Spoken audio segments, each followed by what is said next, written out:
Today, we take a look at a truly magnificent piece of Elizabethan architecture.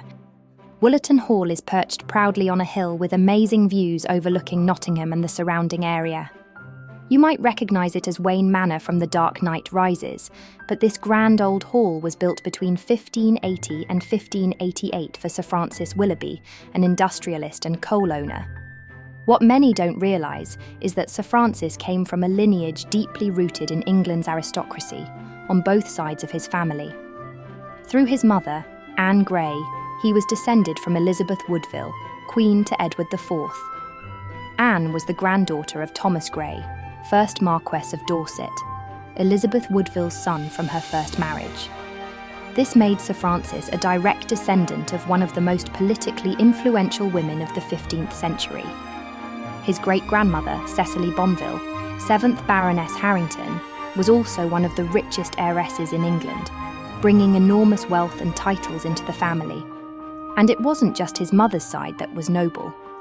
On his father's side, his great-grandfather Sir Henry Willoughby served as a Knight of the Body to both King Henry VII and King Henry VIII, which was a position only given to trusted noblemen who attended to the king's personal daily tasks. So, while Sir Francis may be remembered for coal, his powerful family connections go back generations. In 1575, Queen Elizabeth I visited the old house, which was situated near the church, about half a mile from where Wollaton Hall is now. This visit may have proved to Francis that his ancient house was unfit to host a queen. He enjoyed hospitality and wanted to show off his great estate and wealth, so he moved the location of the hall to the top of the hill and built this fine Elizabethan house in the hope that the Queen may come to stay again. She never did, but Queen Anne of Denmark, along with her children Elizabeth and Henry, did in 1603, and a young Prince Charles, later King Charles I, also stayed in 1604. It's one of the best examples of Elizabethan architecture in the country, along with Longleat and Hardwicke Hall, all designed by the same architect Robert Smithson. But let's take a look at 10 surprising facts about Wollaton Hall you might not know.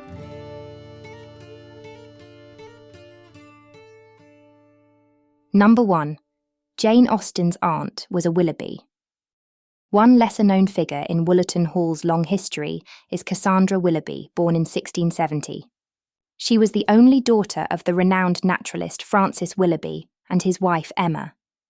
Cassandra was just 2 years old when her father died, but when her unmarried brother Francis, later 1st Baron Middleton, took over Wollaton Hall in 1687, he asked Cassandra to act as the mistress, overseeing not just its domestic management but also renovation and looking after its archives.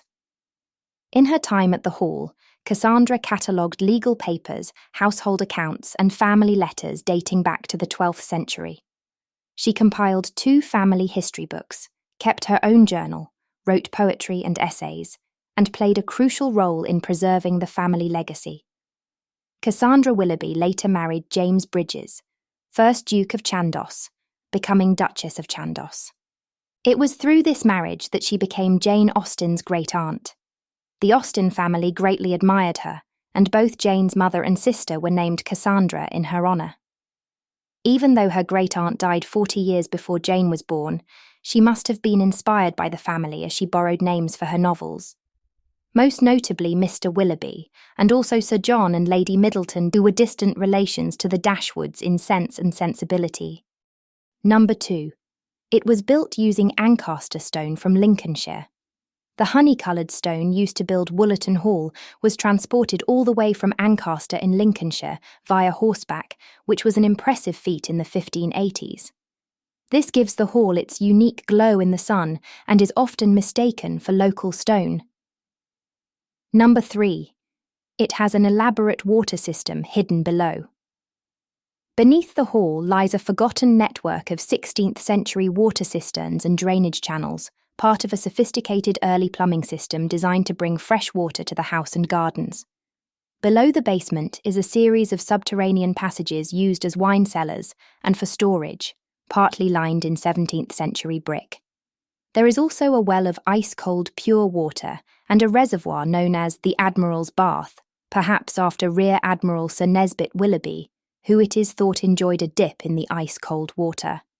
Now Sir Nesbit, one of the more colourful characters in the Willoughby family tree, wasn't your typical admiral. Over the course of his career in the Royal Navy, he was wounded approximately 24 times. He lost an eye and had his right arm shattered by cannon shot, but he kept going. He was knighted twice, once mistakenly, and court-martialed 4 times. Honestly, I could do a whole video about this guy.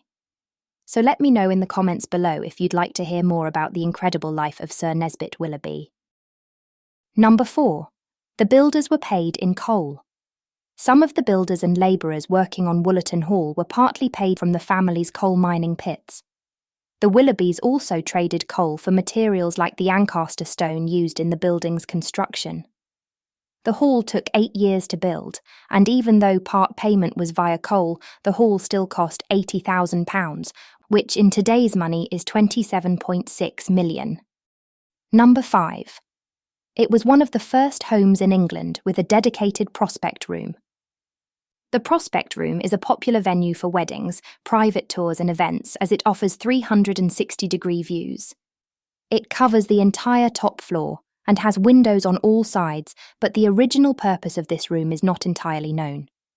It's unlikely that it was designed as a ballroom, as the 76 steps up to this floor are very narrow, and the big dresses worn at the time wouldn't have made it up there very easily.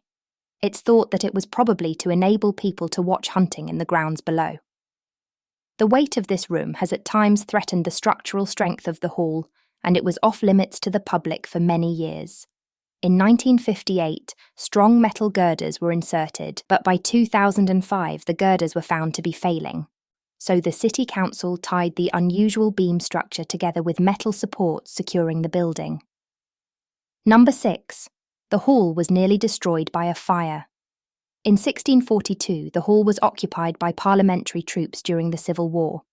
We are not sure how, but a fire broke out and caused a lot of damage to the interior. The repairs were costly, which added to the family's financial woes at the time and led to the hall standing empty for 44 years until Cassandra's brother Francis took ownership and renovated the inside. Number 7. It was used as a training camp and prisoner of war camp in World War II. At around midnight on the 10th of March 1944, 2,056 American paratroopers from the 508th Parachute Infantry Regiment arrived at Nottingham's Victoria Station. Their base camp for 3 months was Wollaton Park, where the men spent their time preparing for D-Day. After the Normandy landings, the paratroopers returned to Wollaton Hall. However, there were 1,061 casualties, and 307 had sadly been killed in action. Soon after the regiment left, and in 1944 it became a site for holding 4,000 German prisoners of war. Temporary huts were constructed in the parkland, some of which were still standing decades later. Number 8. The Chameleia House. Tucked away in the corner of the formal gardens is another architectural gem. The Chameleia House, built in 1823, is the oldest cast-iron-framed greenhouse in Europe that still survives today. The structure was commissioned by Henry Willoughby, the 6th Baron Middleton, and was designed in the Regency style with graceful cast-iron columns and delicate glazing. It was purpose-built to protect and display exotic plants, particularly the fashionable camellia, a flowering shrub prized for its winter blooms. The Chameleia House is a rare example of early 19th century greenhouse design. The columns and roof were designed to capture rainwater and funnel it down to water the plants inside. It actually paved the way for the larger and more elaborate Victorian conservatories that came later, like the famous Palm House at Kew Gardens. Joseph Paxton also took inspiration from this when designing the Crystal Palace Pavilion for the Great Exhibition in 1851. Number 9. Italian master stonemasons and Venetian influence. Wollaton Hall may look distinctly English, but its striking architecture was shaped by European hands. According to Cassandra Willoughby's writing in 1702, the master stonemasons and some of the statues were brought over from Italy. Their influence is clearly visible in several decorative flourishes on the building's exterior. One particularly intriguing detail is the presence of stone lions with rings through their mouths carved around the front door. Similar features are commonly found along the canals of Venice, where they serve as mooring rings for gondolas. In Venetian tradition, the lion, especially the winged lion, is a powerful symbol of St. Mark, the city's patron saint, and represents strength, courage, and justice. Number 10. The White Lady of Wollaton Hall. Wollaton Hall, like Rufford Abbey, Newstead Abbey, and many other historic buildings, has its own White Lady ghost that is said to haunt the half-roof area of the building. The story goes that Lady Jane Middleton was confined to and later died in the room below the half-roof area after becoming partly paralysed following a fall from her horse.